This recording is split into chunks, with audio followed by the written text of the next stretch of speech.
Hola, ¿qué tal? Esta es La Última Oveja, soy Daisy Vargas y hoy, como ya les había comentado, tenemos una nueva secuencia que se llama No es como te lo pintan. Vamos a hablar con amigos y amigas que han emigrado y vamos a escuchar sus experiencias. Quizá esto te pueda ayudar un poco si tienes la idea de mudarte de país.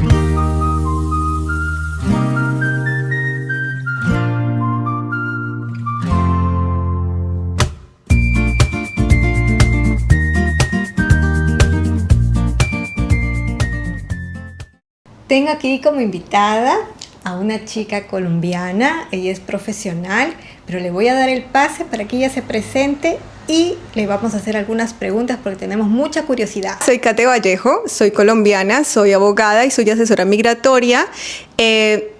Migré hace 5 años y llevo 2 años y medio viviendo en Portugal. Catherine, queríamos un poco conocerte. Sabemos que ya tú has emigrado hace mucho tiempo. La curiosidad es, ¿por qué decidiste salir de Colombia? A ver, fueron muchas razones. Siempre quise vivir en el extranjero. Mi motivación principal era aprender otro idioma. Quería aprender a hablar inglés, entonces como que mis primeras opciones siempre fueron como, qué sé yo, Canadá, Australia, y como que siempre estuvo en el mapa. Pero llegó la pandemia y me dio COVID. Wow. Y luego de que me dio COVID dije, me puedo morir mañana. Claro. O sea, literalmente, porque pasé el COVID sola. Yo vivía en el sur de Colombia en ese momento, donde llevaba menos de un año viviendo. Yeah. Por cuestiones laborales. Me dio COVID, estuve súper mal, estaba sola. Y yo dije, me puedo morir, sola. Estaba sola, sí. Y entonces yo dije, hombre, me puedo morir mañana. Y no he hecho nada de lo que siempre quise vivir en el extranjero, siempre quise viajar. Estaba en Colombia, eso fue en el 2020, o sea, claro, el primer año de la pandemia. Exacto. Y yo justo antes de la pandemia, yo estaba haciendo todos los papeles para irme a Australia. Pero Australia estaba completamente cerrada. Entonces, después de que me da COVID, hablo con el gestor, la persona que me estaba ayudando con lo de Australia, le digo, bueno, ¿qué onda? Me dice, cerradísimo hasta nueva orden, o sea, nada que ver, Australia imposible. Y le digo, bueno, pero imposible que no haya un lugar en el mundo donde no me pueda, o sea, donde tal vez pueda irme, ¿no? Claro. La idea era sí o sí emigrar. Irme, sí, yo quería irme. Y me dice, déjame reviso. Me llama al día siguiente y me dice, abrieron Malta. Y yo, Malta. Malta, ¿qué es eso? ¿Dónde queda? O sea, sí. No tenía ni idea. Yo conocí a una chica del pueblo de mi padre, que ella había vivido en Malta. Ajá. Pero era mi única referencia, ¿sabes? Claro. Revisé una isla diminuta en el Mediterráneo, cerca de Italia, y yo dije, y bueno, habrá que probar. Y yo, bueno, ¿qué tengo que hacer? Nada, tienes que pagar el curso y tienes que hacer cuarentena. Entonces, nada. Eso fue básicamente, o sea, fue como que una decisión que tomé de un día para otro, pero que la venía pensando y rumiando como por años, pero siempre en esta vaina de que ya entras a trabajar y ya como que se te olvida. ¿Podías hablar español o tenías nada? O sea, nada. Yo tenía un inglés malísimo. A mí me tocó primero hacer cuarentena en Turquía. Ay, mi Dios. Ya. Yo nunca había salido del país, honestamente. Bueno, había salido al Ecuador, pero el Ecuador no cuenta porque el pueblo donde yo pasé mi infancia es en la frontera con el Ecuador. Yeah. Entonces, tipo, ir al Ecuador era como nada. era normal, ¿sabes? O sea, como tu casa. ni siquiera tenía pasaporte, no tenía que presentar pasaporte para ir a Ecuador. Y entonces era la primera vez que yo salía de Colombia, era cuarentena, pandemia, y me dicen, no, tienes que hacer cuarentena en Turquía. Turquía. Ay, Vuelo directo, o sea, era Colombia, Panamá, Panamá, Estambul. wow. Yo llegué, estaba nevando, nunca había visto la nieve en mi vida. Qué buena O sea, fue como maravilloso. Y yo había hecho un grupo Sí. de gente que se estaba yendo también a Malta Ajá. y que tenían que hacer cuarentena en Turquía. Ya había un grupo ahí. Claro, yo armé el grupo y empecé como a convocar gente por Facebook y armamos un grupo en WhatsApp. Entonces fue súper chévere porque cuando llegué ya teníamos como armado el parche, ¿sabes? Como decimos en Colombia. De hecho, mi mejor amigo, él vive en Madrid, nosotros vivimos juntos un tiempo en Malta. Y nos conocimos gracias a ese grupo de WhatsApp. Qué lindo. Entonces fue como una súper linda experiencia. Yo no hablaba inglés, del grupo prácticamente nadie hablaba inglés, pero como sea sobrevivimos. Y a gente de todas partes, gente de Colombia, gente de Perú, gente de México. Hicimos el grupo y ya, pues como que cada uno llegaba en una fecha diferente, también nos íbamos en una fecha diferente. Sí. Yo llegué a Malta y empecé a estudiar inglés. Y después, y conocí gente de todas partes, o sea, tipo tenía compañeritos del Japón, tenía compañeros de Francia, de Italia, de España, colombianos, de todo. Y como que nos hicimos un grupo, porque igual que en Estambul, no había nadie, o sea, no habían turistas. Wow. O sea, literalmente en Estambul éramos nosotros haciendo cuarentena y gente tipo alemanes poniéndose pelo. Claro. Tú veías por la calle gente como poniéndose pelo y esas eran las únicas personas que habían. Wow. No había más en Estambul. Y después en Malta solamente éramos los estudiantes de inglés los que estábamos ahí prácticamente. Y ¿Estaban llevando un curso todos? claro, todo, o sea, era la única forma de entrar a Europa en ese momento. O sea, porque era febrero del 2021. No había otra forma de entrar, o sea, porque era lockdown. ¿Te acuerdas que estaba todo cerrado? Claro, y se supone que ustedes lo que hacen es contratar un curso dentro del país. Claro, nosotros la única forma era pagando ese curso de inglés. Pagábamos el curso de inglés y con eso podíamos entrar a la Unión Europea. Entonces, por eso no tuvimos ningún problema. Obviamente teníamos que mostrar que teníamos un booking, que teníamos el curso pagado, que teníamos todo, pues. Y así llegamos todos, pero justo nosotros llegamos y a la semana o a las 2 semanas fue la segunda ola de COVID. Ay, Entonces volvieron a cerrar todo, ya. todo, Claro, absolutamente todo.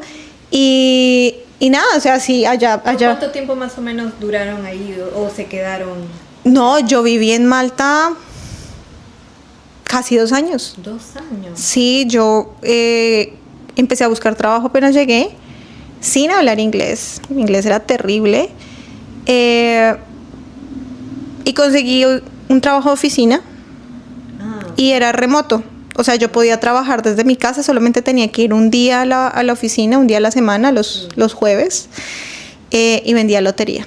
Vendía lotería, ¿en serio? Nunca se me hubiera imaginado vender lotería. ¿Cómo así? No, lo que pasa es que en Malta hay 2 sectores económicos principales. El primero son los cursos de inglés. Bueno, no el primero, ¿no? En realidad el primero es iGaming, que son todo esto de casinos online, apuestas online, todo eso. O sea, tipo Bet365, PokerStar, todas esas empresas están allá y están lo de los cursos de inglés. Entonces, claro, yo entro a trabajar a una de estas empresas de iGaming, sí. Pero literalmente lo que nosotros hacíamos era vender bundles, o sea, como paquetes sí. de lotería. ¡Wow! Entonces yo tenía que llamar a la gente en Latinoamérica a venderles lotería. No. Te juro, era terrible, o sea, ese trabajo era terrible, pero pagaban bien. Sí. Y pues era un trabajo de oficina. Claro. Me hago entender, o sea, Claro. tipo yo trabajaba desde mi casa, súper tranquila. Eran trabajos de 8 horas. Un trabajo de 8 horas, los jueves que teníamos que ir a la oficina íbamos todos, era un grupo súper chévere de gente, y nos recogían y nos llevaban de la oficina cada una a nuestras casas, entonces estaba súper bien, Sí. estaba súper bien, teníamos un montón de bonos, fiesta de verano, o sea, tipo, imagínate, yo estaba recién llegada a Malta y tengo una foto, no me acuerdo si fue en un Hilton o en uno de esos hoteles super fancy, yo así en la piscina infinita, en vestido de baño, claro, todo el mundo en mi casa empezó, allá en Colombia empezó a decir que qué era que yo estaba haciendo en Europa, que no llevaba ni 6 meses, y yo ya estaba pues en los hoteles carísimos, y Sí. yo te vendo lotería. Sí, vendiendo lotería, qué gracioso. Nada, pero fue súper buena experiencia, fue súper linda Claro, experiencia. sí, sí. ¿Qué pasó? ¿Por qué decidiste salir de Malta? Fueron muchas cosas, o sea, en Malta el tema migratorio es complejo porque tu permiso de trabajo está atado a tu empresa, o sea, a tu contrato, ¿sí? Entonces, en ese momento yo trabajaba con esta empresa y tal, me hicieron una oferta para irme a otra empresa, que ya no era de iGaming, sino que era una de desarrollo tecnológico. Yo dije, no, súper chévere, me hicieron una oferta súper buena, y yo dije, de una, Claro. me paso. Y yo les advertí, miren, yo soy colombiana, ustedes tienen que hacer un proceso de aplicación, tienen que hacer tal y tal y tal cosa, porque obviamente yo sabía que era un proceso complejo. Y me dicen, sí, no hay problema, nosotros ya llamamos, ya nos dijeron qué teníamos que hacer, y yo, ¿seguros? O sea, yo no quiero renunciar Claro. sin tener como algo seguro de que ustedes realmente saben cómo hacer. Sí, no te preocupes, no sé qué, bueno. Me paso yo a esta empresa, empiezo a trabajar, pasan mis papeles, tal, pasan los meses, yo no recibo ninguna notificación, no me dicen nada. Y como al 4.º mes, a mí me empiezan a dar ataques de pánico, Oh. porque yo decía, me la van a rechazar, o sea, me voy a tener que volver a Colombia, y yo no quería devolverme porque yo tenía una vida muy chévere en Malta, o sea, empecé a viajar, Claro. lo celebré, mis 30 años, lo celebré en París, Qué tipo, conocí Roma, no, empecé a viajar un montón, porque de Malta los tiquetes eran muy baratos, y en esa época, tipo, conseguías tiquetes ida y vuelta por 20 euros. Claro. O sea, era una cosa loquísima. Yo decía, yo no me quiero devolver, o sea, no puedo devolverme. Claro. Y me empezaron a dar ataques de ansiedad y de pánico. Y en Identity Malta, que es como como decir, el AIMA acá en Portugal, me dicen, no, mira, o sea, tus papeles no aparecen, tu solicitud no aparece, acá no hay un radicado, acá no hay nada. Wow. Y básicamente, si tú quieres como quedarte, Sí. o sea, tienes que salir del país, salir de la Unión Europea, aplicar desde afuera, esperar a que te aprobemos y después volver. Y yo decía, Ay, no. yo tengo una vida acá, o sea, yo tenía mis amigos, yo tenía pareja, yo tenía casa, yo tenía un montón de cosas, o sea, yo estaba haciendo una vida ahí, Sí. ¿me entendés? Entonces, cuando pasa todo esto, yo digo, ¿qué hago? Y empecé en un bucle de ansiedad, o sea, a mí la ansiedad me empezó en COVID, pero la tenía como muy controlada, y esto fue un pico que yo me despertaba con ataques de pánico por la noche, no podía respirar, no podía dormir, no, fue horrible. Y yo dije, no, me voy. Me iba para Bali. Vale, ya. Sí. Como que yo dije, pues me voy y que sea lo que tenga que ser. Y le digo me acuerdo que le digo a una amiguita, que ella es venezolana, y le digo, me voy para Bali. Y me dice, pero si no tienes ni ahorros. Ya. Y le digo, no, pero decidí que voy a renunciar y me voy para Bali porque tengo mucha ansiedad, no sé si me van a aprobar, no sé, o sea, no sé. Ya mi proceso estaba en la corte y bueno, el hecho fue que al final renuncié y justo cuando me estaba yendo me llegó la tarjeta de residencia. Oh. Entonces dije, nah, ya me voy y empecé a viajar, empecé por Italia, después me fui a Bulgaria, Rumania, estuve en República Checa, o sea, hice todo el este de Europa, bajé hasta Serbia, estuve en Croacia y después me fui a Turquía nuevamente, recorrí toda Turquía, en Turquía estuve un mes, después pasé hasta Grecia, después ya me fui para Medio Oriente. Me fui para Nepal, en Nepal también estuve como un mes, después estuve en Tailandia como 2 meses y me quedé sin dinero, claramente. O sea, intentaste como que ir a... Sí, empecé, yo dije, vida solo hay una, Yeah. y empecé a viajar, y empecé a viajar, y empecé a viajar, y claro, cuando ya llegué a Tailandia me quedé sin plata. Y entonces... en el hostal, porque yo, entonces ya en esa época como yo no tenía dinero, entonces estaba haciendo unos voluntariados. Entonces, en el hotel donde me quedaba, Sí. yo tenía que como ayudar con la limpieza. Sí. No con la limpieza, tipo como organizar y tal, y ellos me dejaban quedar de gratis y yo dije, súper bien. Sí, sí, sí. Y eso era lo que yo estaba haciendo. Y justo en eso, en el primer hostal donde yo llegué, conocí a un chico, Angelito, un amor Angelito, si me estás viendo, saludos. Seguro que sí. Angelito Seguro que sí. es un chico de Estados Unidos, pero de raíces mexicanas. Ajá. Y entonces él me dijo que había estado en Vietnam y que en Vietnam había conocido a una chica mexicana que trabajaba dando clases Ajá. de español. Qué bueno. Y yo dije, de aquí soy. Claro. Entonces le dije, ponme en contacto con ella. Me puso en contacto con ella, la chica súper linda. Claudí, te amo. Un amor, la chica, un amor. Me dijo, sí, dale, yo te ayudo, tal. Y justo en esos días conocí unos brasileños. También un amor, una pareja divinos.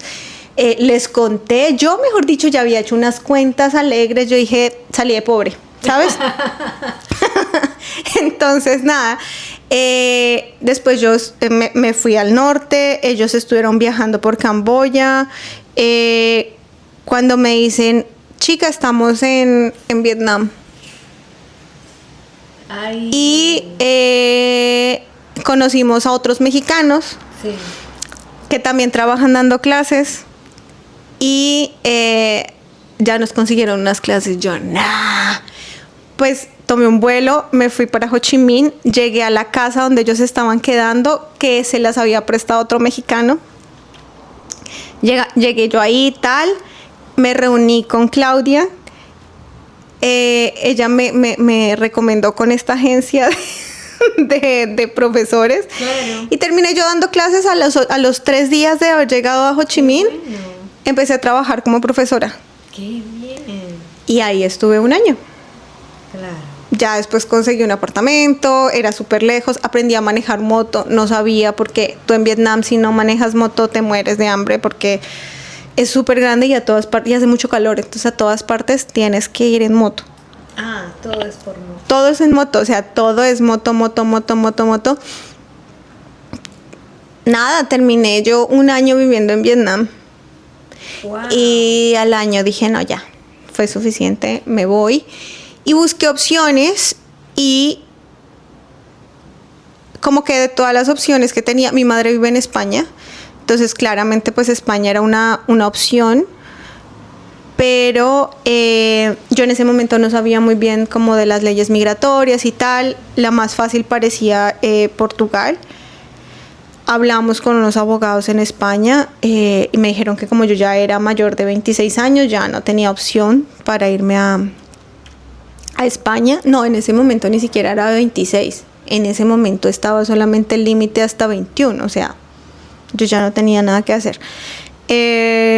Para hacer una reagrupación. Para hacer reagrupación en España, ajá, entonces que no, me dijeron que no había nada que hacer.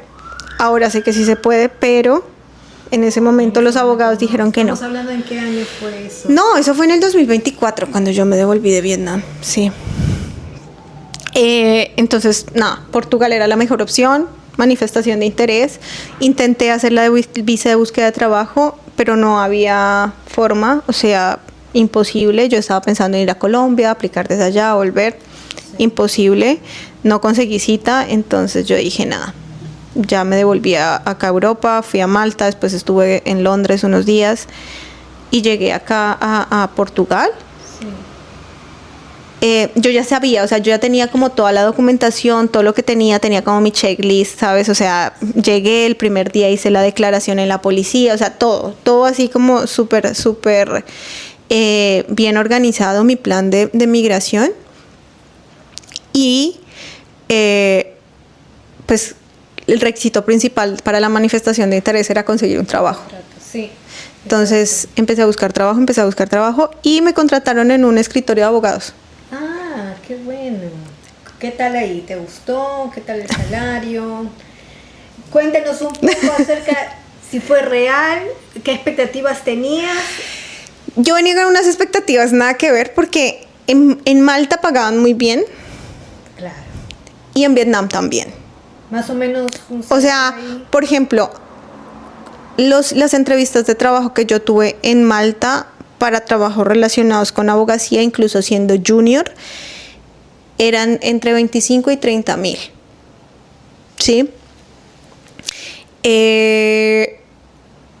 Al año, ¿no? Claro. Junior. En Vietnam a mí me pagaban $18 la hora. ¡Uy, qué bueno!